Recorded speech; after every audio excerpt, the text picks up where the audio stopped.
Elle s'appelait Nell. Et je vais vous raconter son histoire. Enfant, elle avait perdu ses deux parents dans un terrible accident.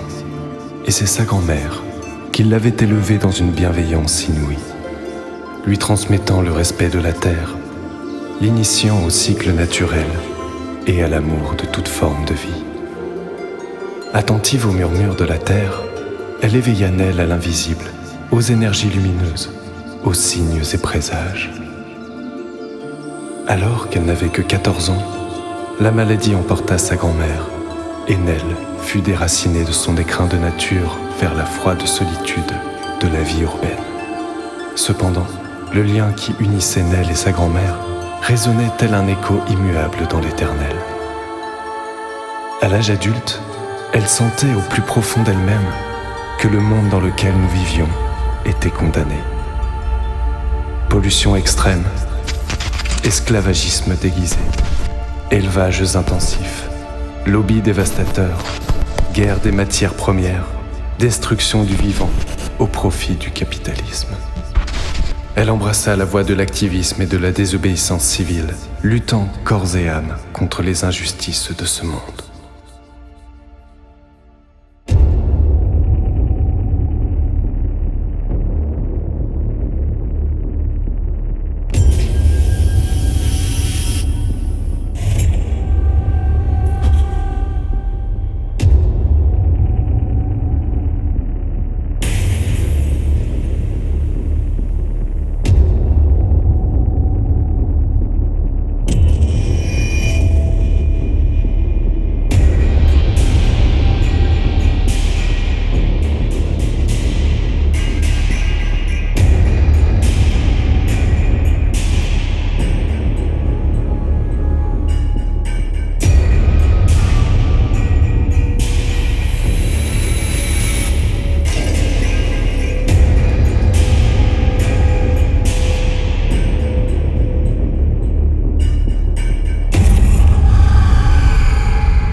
Elle s'était mariée très jeune, mais étant stérile, l'impossibilité pour son couple de concevoir un enfant avait fini par nuire à leur relation. Cette rupture avait été particulièrement douloureuse pour Nell, qui avait déjà perdu tant d'être aimée. Brisée, elle n'avait plus rien à perdre et participait de plus en plus activement à des actions de sabotage industriel et sauvetage dans les abattoirs, mettant parfois sa vie gravement en danger. Une nuit, alors qu'elle participait à une action, une chose étrange se passa. Nell et ses amis militants venaient de subtiliser des animaux dans un abattoir et les charger dans le camion qui les emmènerait vers des jours meilleurs. C'est alors qu'ils aperçurent une lumière pourpre irréelle envahir les nuages. La lune devint rouge sang, rendant le ciel aussi spectaculaire qu'effrayant. La nuit même, elle fit un rêve particulièrement puissant, où sa grand-mère disparue était étrangement liée à cette lune de sang.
Le lendemain, troublée par ce rêve, elle réalisa que des phénomènes tout aussi étranges avaient lieu depuis plusieurs mois déjà de par le monde.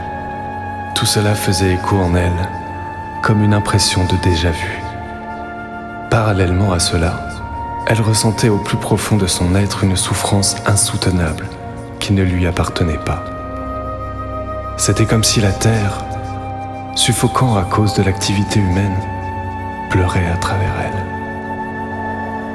Le même rêve revenait encore et encore, inlassablement. Des bribes de ce que lui chantait sa grand-mère lui revenaient en mémoire, chaque nuit plus précisément. Elle réalisa que cette chanson était loin d'être une simple comptine pour enfants. Il s'agissait en réalité d'une prophétie. Le monde était sur le point de connaître un bouleversement sans précédent. Les jours de colère étaient imminents. Les signes étaient là, indéniables. La terre tentait de prévenir celles et ceux qui sauraient l'entendre.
La prophétie annonçait que lorsque tous les signes seraient réunis, il faudrait se rendre dans un lieu particulier où sa grand-mère l'emmenait souvent.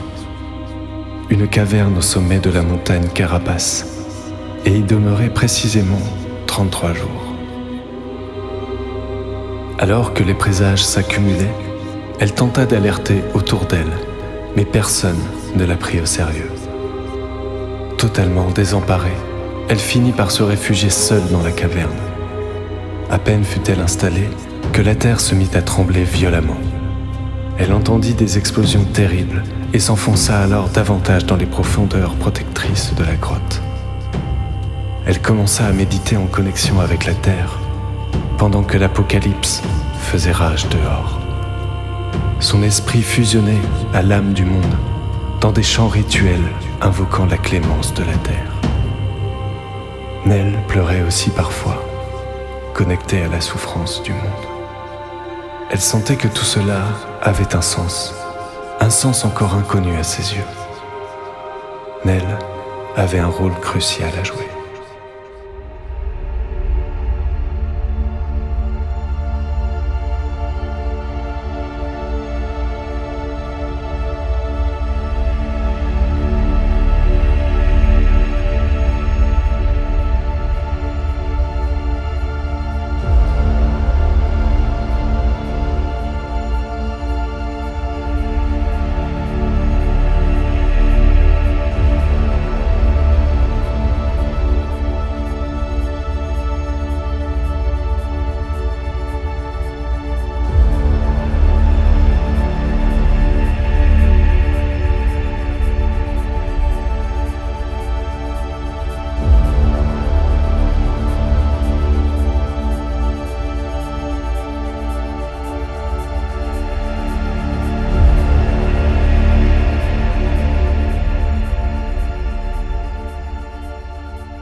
Le 28e jour, le calme était revenu. Plus aucun tremblement ni explosion. Il ne restait plus que 5 jours à tenir. Elle découvrit une petite malle dans un recoin de la caverne, dissimulée sous un amoncellement de pierres. Lorsqu'elle l'ouvrit, elle y découvrit une lettre et reconnut immédiatement l'écriture de sa grand-mère et de nombreuses variétés de graines. Au 33e jour, elle rassembla ses affaires, la petite malle, et se mit en marche. Nell se sentait différente, dans son esprit et dans son corps, comme si une porte s'était ouverte en elle. Ses perceptions étaient modifiées. Elle distinguait le murmure du vent et entendait des sanglots provenant des racines des arbres calcinés. Chaque fois qu'elle passait à proximité de décombres, elle percevait des fragments de mémoire ancrés dans ces lieux. Elle voyait des familles périr dans les flammes, comme si les drames qui s'étaient produits étaient restés gravés dans les ruines. À perte de vue, ce n'était que forêts brûlées, immeubles écroulés, commerces saccagés. Nell savait qu'il y avait d'autres survivants, elle le sentait au fond d'elle. Elle entendait presque leur voix qui l'appelait. Guidée par cette intuition nouvelle, elle marcha encore et encore, jusqu'à rencontrer Raven et Nephthys, 2 jeunes femmes qui avaient survécu grâce à des rêves récurrents, qui les avaient prévenues des jours de colère.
Ensemble, elles prirent la route vers le sud.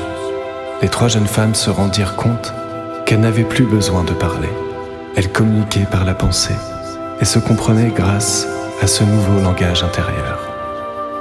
Une amitié profonde naissait peu à peu en leur cœur. Elles marchèrent en direction des montagnes, ramassant dans les ruines tout ce qui pourrait être utile. Elles croisaient parfois quelques animaux survivants qui semblaient se reconstruire, jouissant d'une liberté et d'un espace qui leur avait été enfin donné. Les voix qui appelaient les 3 femmes se faisaient de plus en plus précises. Quelques semaines plus tard, elles arrivèrent enfin là où leur intuition les avait guidées tout ce temps, un campement de survivants.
Tous les survivants avaient été prévenus des jours de colère par des rêves, intuitions ou prophéties.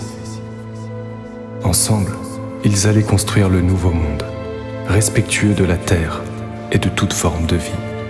La tribu vécut quelque temps en récupérant de la nourriture dans les décombres alentours, puis plantèrent une première salve de graines amenée par Nell.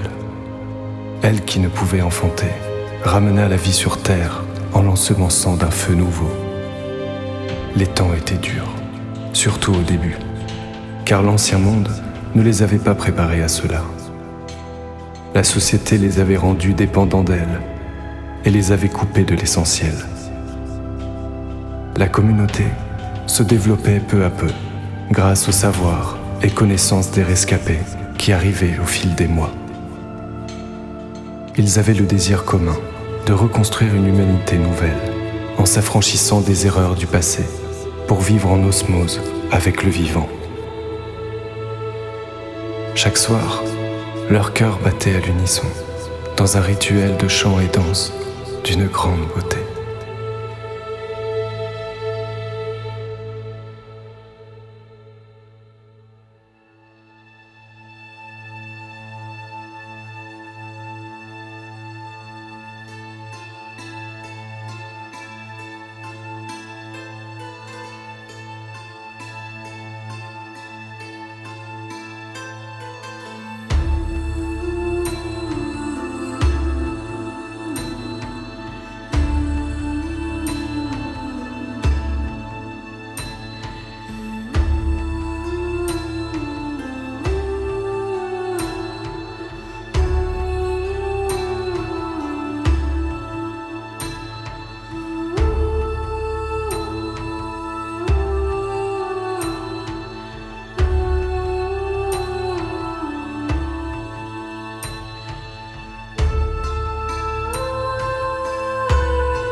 Les terres avaient complètement brûlé durant les jours de colère, et aucune semence n'avait été épargnée. Grâce aux graines apportées par Nell, le monde put se développer. C'est à cette période-là que j'arrivais au campement, après plusieurs mois de marche, guidé, comme les autres, par mes nouvelles capacités. Exténué, je m'évanouis d'épuisement. Lorsque je repris conscience, Nell était auprès de moi et me prodiguait des soins. Je l'ai aimée de toute mon âme, dès l'instant où mes yeux se sont posés sur elle. Un an plus tard, elle tomba miraculeusement enceinte. Tout comme la terre, son corps semblait avoir été infécond au monde malade dans lequel nous vivions auparavant. L'accouchement fut extrêmement compliqué, car à notre grande surprise, il s'agissait de jumeaux. Nous les avons prénommés symboliquement Ada et Evan, car ils seraient les premiers enfants de cette nouvelle humanité.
Elle était mon amie, ma femme, mon âme sœur, la lumière qui illuminait ma vie.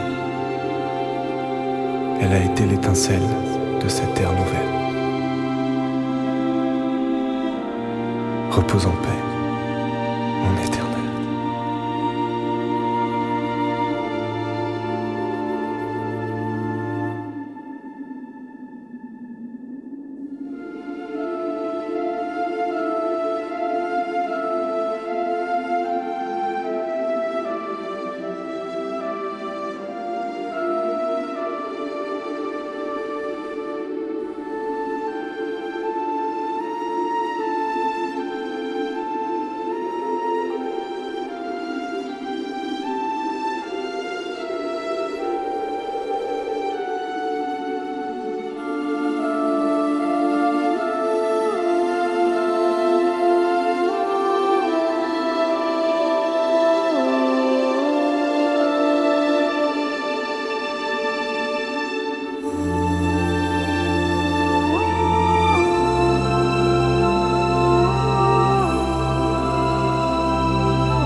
Ooh.